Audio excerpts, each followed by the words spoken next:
Vous écoutez Alger Chaîne 3, le journal. Le journal de la mi-journée qui vous est présenté par Brahim Azouz. Bonjour Brahim. Bonjour Rostam, bonjour à tous. Drame à Oued El Harrach ce week-end qui a fait 18 morts et 24 blessés. Le Premier ministre a rendu visite ce matin aux blessés se trouvant à l'hôpital Esmirli et le ministre de l'Intérieur a transmis ce matin les condoléances du président de la République aux familles des victimes. Le chef de l'État qui a ordonné le retrait de la circulation des bus de 30 ans d'âge, leurs propriétaires en 6 mois pour les remplacer par des bus neufs. La mesure est saluée par les usagers. À suivre un reportage dans le journal Alger signé Maël 15. Et nous écouterons la réaction de l'Académie nationale de la sécurité routière qui demande de renforcer le contrôle technique, réduire l'intervalle entre les deux contrôles notamment. Les dépouilles mortelles des victimes de l'accident inhumé hier dans une atmosphère funèbre empreinte de recueillement, que ce soit à Bouira, Biskra ou Alger. Ahmed Attaf et son homologue égyptien ont évoqué la situation en Libye, réaffirmant l'attachement des deux pays à un règlement définitif de la crise en préservant l'unité du peuple libyen et l'intégrité de son territoire. Situation à Gaza alors que les bombardements et la famine font des victimes quotidiennement. 27 martyrs ce matin. La mobilisation citoyenne ne faiblit pas dans le monde. Et puis c'est la journée nationale de la poésie ce 17 août, marquant le 48e anniversaire du décès de Moufdi Zakaria, le poète de la révolution algérienne. Un hommage lui est rendu à Ghardaya. Le sport avec le football et les Verts qui se concentrent sur leur dernier match demain. Ce sera face au Niger. Bonjour à tous. L'actualité reste dominée par l'accident du bus à Oued El Harrach vendredi dernier. Ce matin, le Premier ministre a rendu visite aux blessés qui se trouvent à l'hôpital Esmirli à Alger. Nadir El-Arbaoui a transmis à l'occasion les sentiments de solidarité et de compassion du président de la République aux blessés et leurs familles, soulignant que le chef de l'État suit de près leur prise en charge. Hier, le général d'armée Saïd Chengriha, chef d'état-major de l'ANP, a rendu également visite aux blessés au niveau des hôpitaux de Esmirli et Mustapha Bacha. Ce matin également, le ministre de l'Intérieur a rendu visite aux familles des victimes de cet accident. Brahim Red leur a transmis les condoléances du président de la République. Et au lendemain de ce drame routier survenu suite à la chute d'un bus dans l'Oued El Harrach, survenu vendredi dernier, pour rappel, causant la mort à 18 passagers, blessant 24 autres, et après avoir décrété un deuil national d'une journée hier et présenté ses condoléances aux familles des victimes, le président de la République a ordonné le retrait de la circulation de tous les bus de plus de 30 ans. Leurs propriétaires en 6 mois pour les remplacer par des bus neufs. Le ministère des Transports a souligné que les autorités s'engagent à faciliter les procédures. Cette mesure est saluée par les usagers. Reportage à Alger, Maël 15. Ce matin, nous nous sommes rendus à la station du Demé, Tefoura. De nombreux usagers revenaient de leur destination, tandis que d'autres empruntaient le bus pour s'y rendre. Suite au tragique accident survenu récemment à Oued El Harrach, le chef de l'État a ordonné le retrait des bus désuets, âgés de plus de 30 ans.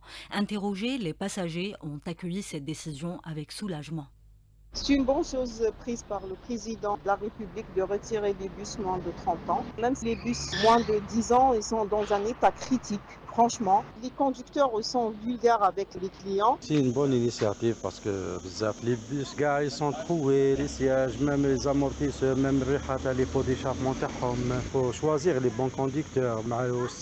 Récemment, c'est un peu grave. On espère, Inch'Allah, d'ici 6 mois, il va être كلش. موالف ندير بوس بريفي كارثه كراسه مكسرين خافي تركبي اصلا تاع الدوله لاباس بهم تاع البريفي قدام بزاف وجميع في قدام حتى تبدا تخسر مع الوقت راح له لي فرا ولي فرا ما يوليش يشدوا مليح راني مع القرار هذا تاع ينحي كاع القدام هادوما سيتي بون شوز صافي بليزير باسكو على مو بدا يرونوفلي شويه باش نيفيتيو لي زاكسيدون.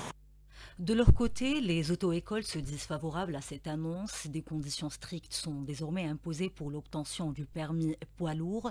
Pour Nabila Farhat, présidente de l'Association nationale des moniteurs professionnels d'auto-école, ces mesures sont un pas important vers plus de sécurité sur nos routes. Pour obtenir la catégorie B, l'âge exigé est à 18 ans, 17 ans avec une autorisation paternelle. À propos de la catégorie A1, l'âge est à partir de 16 ans avec une autorisation paternelle aussi. À propos de la catégorie D, véhicule de transport qui dépasse plus de 3500 kg, nombre de passagers plus de 10 personnes. Et la catégorie C qui débute à partir de 23 ans pour obtenir cette catégorie.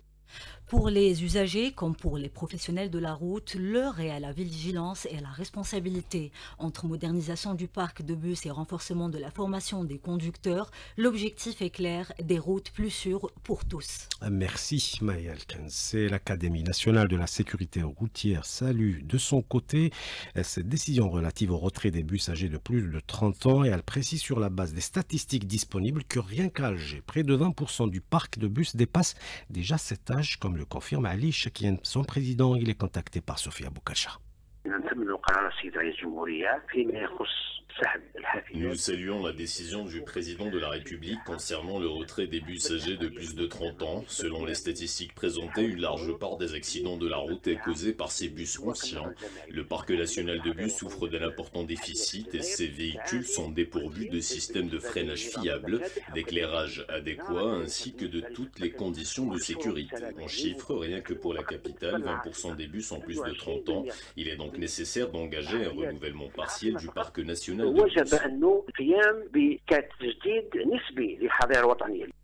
L'Académie nationale de la sécurité routière qui juge indispensable de renforcer le contrôle technique et réduire l'intervalle entre deux contrôles de 3 mois au lieu de 6. Ali Chikyan, président de l'Académie nationale de la sécurité routière. Le contrôle technique joue un rôle essentiel et central dans l'opération de tri entre les véhicules aptes et ceux autorisés à circuler sur les routes. Nous appelons à la numérisation du secteur. Nous souhaitons également une plus grande rigueur et un examen plus approfondi dans le domaine du contrôle technique, ainsi qu'une surveillance périodique effective. La loi impose actuellement un contrôle technique tous les 6 mois pour les bus, mais nous proposons qu'il soit effectué tous les 3 mois, voire moins, et qu'il puisse être instantané, pourquoi pas, avec la présence d'agents de contrôle technique directement dans les gares routières.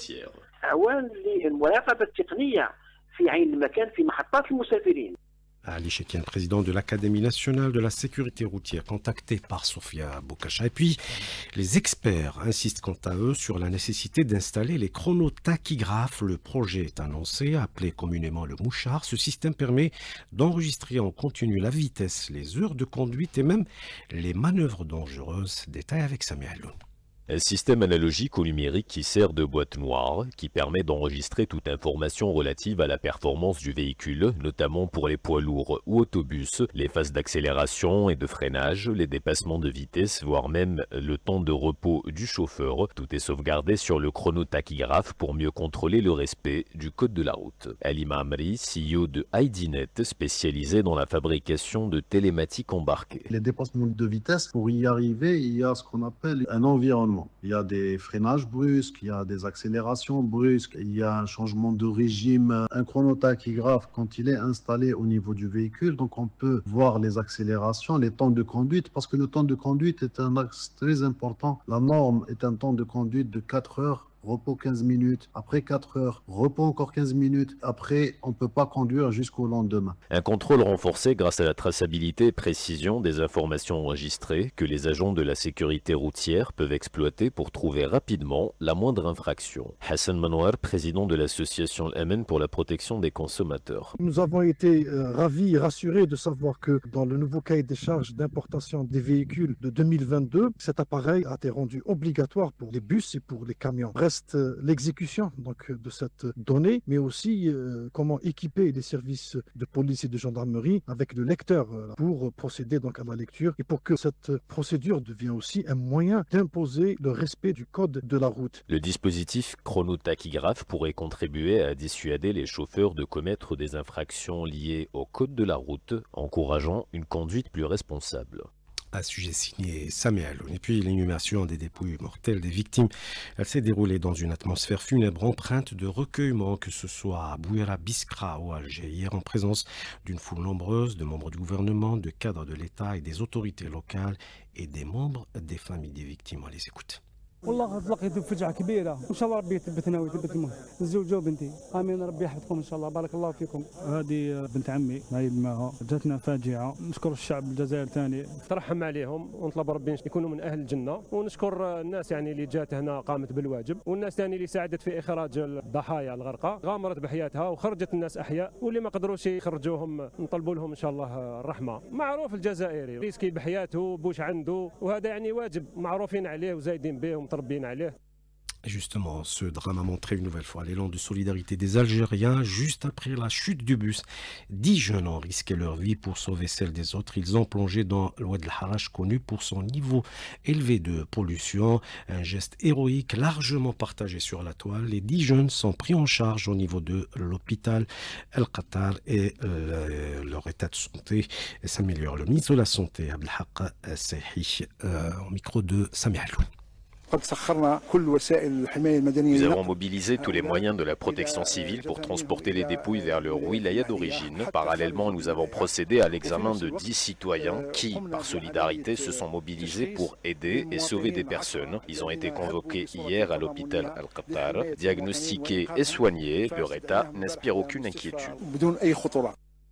Et puis l'autorité nationale indépendante de régulation de l'audiovisuel a constaté des manquements professionnels dans la couverture médiatique de ce tragique accident. L'ANIRA qui annonce la suspension de 4 chaînes de télévision, à savoir le Bilad Al-Watania, Al-Hayat et El Chourouk. La suspension a pris effet hier soir pour une durée de 48 heures. L'autorité qui précise par ailleurs que ces chaînes ont enfreint les règles de déontologie et d'éthique en diffusant des images choquantes sans avertissement, en interrogeant des blessés en situation critique et en poursuivant les familles des victimes dans des moments de détresse dans le but d'augmenter l'audience et les indicateurs d'interaction sur les réseaux sociaux selon la même source. Voilà ce qu'on peut dire donc sur ce dossier consacré à ce drame, la chute du bus de l'Oued el-Harrach vendredi dernier.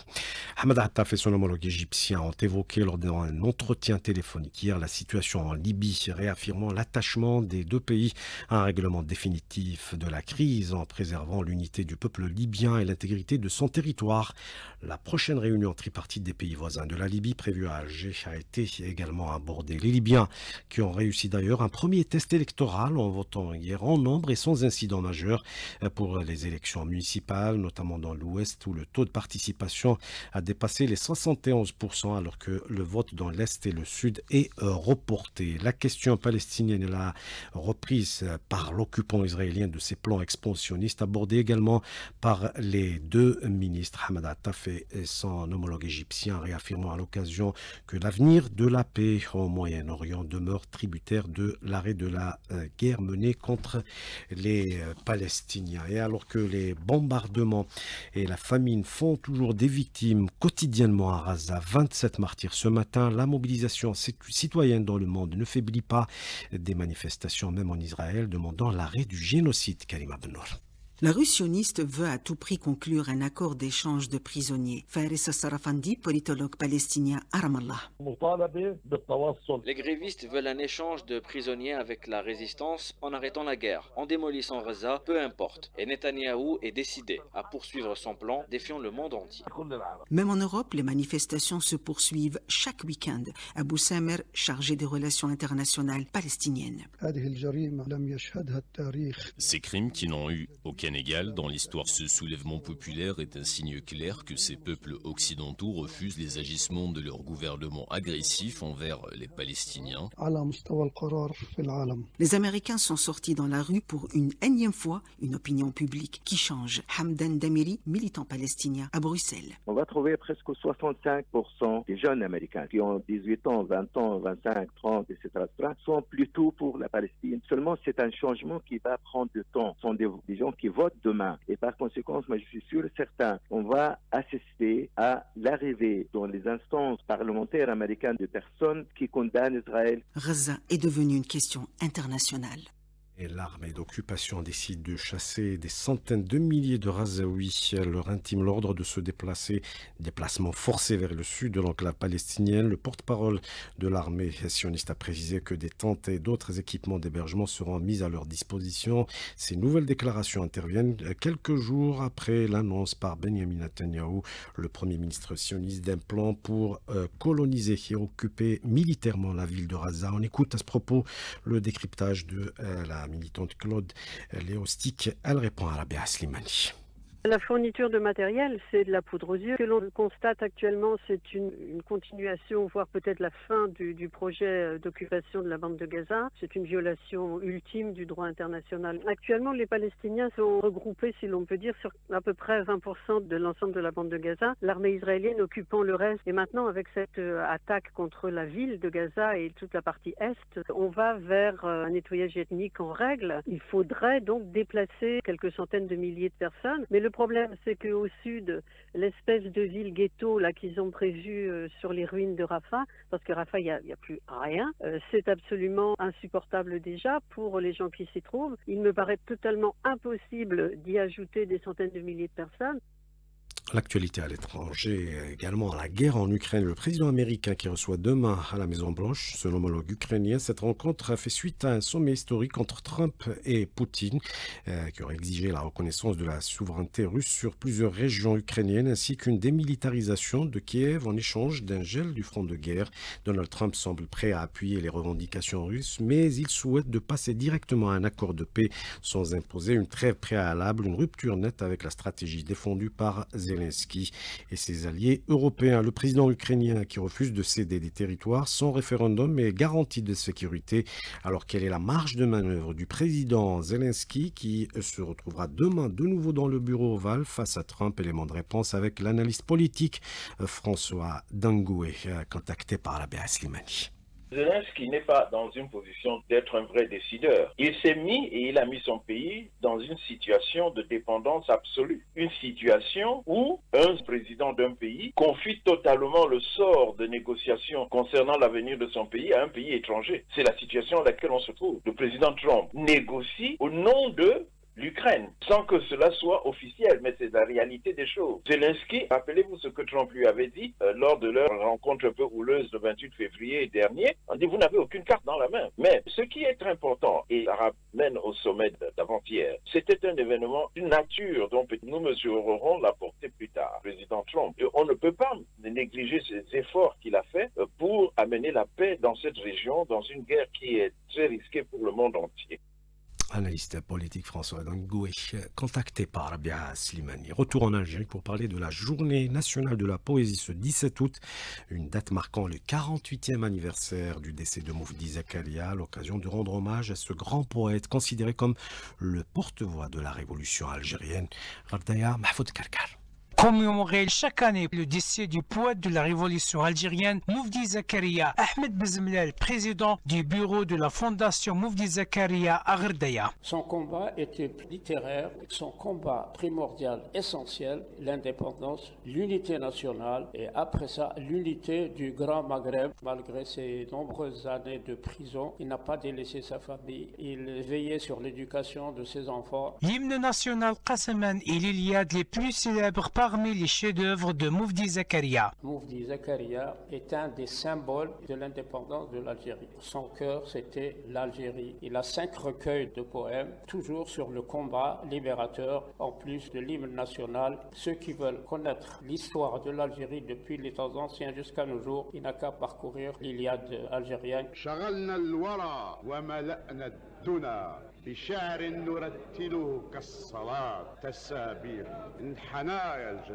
Ce 48e anniversaire du décès du poète de la révolution algérienne Moufdi Zakaria est marqué par des activités culturelles, notamment des tentes de la poésie à l'initiative du secteur de la culture et le mouvement associatif. De Ghardaya Mahfoud Karkar pour Al Jishan 3.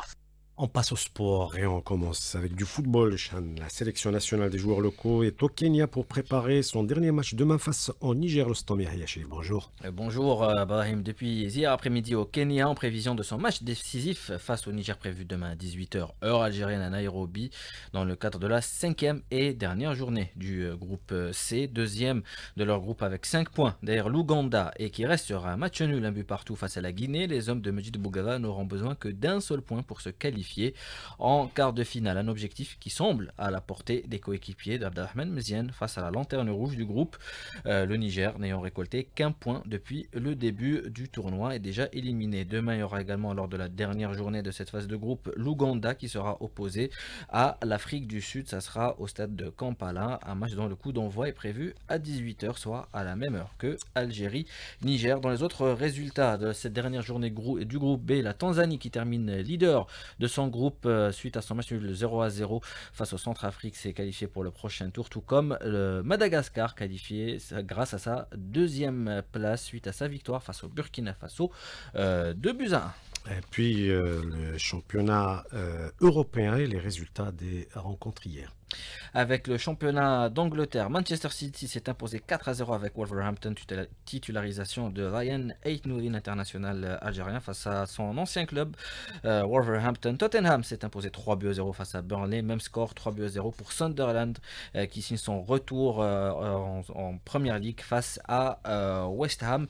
À ne pas rater cet après-midi, le choc à 16h30, Manchester United, Arsenal en Espagne. Barcelone, le champion en titre, s'est imposé 3-0 face à Majorque et en France, Toulouse s'est imposé 1-0 face à Nice et Monaco a battu le Havre 3-1 et le Paris Saint-Germain, champion en titre, affrontera ce soir à 19h45 Nantes.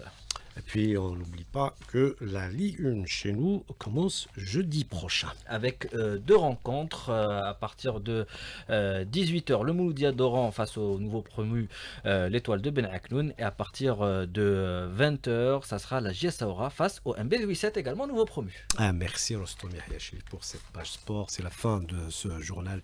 Merci de l'avoir suivi. Merci à Ardouane à la réalisation, à Ahmed à la technique et Ikram à la régie d'antenne. Et Yassine au streaming vidéo, la météo sur les Azantar. Très bonne écoute.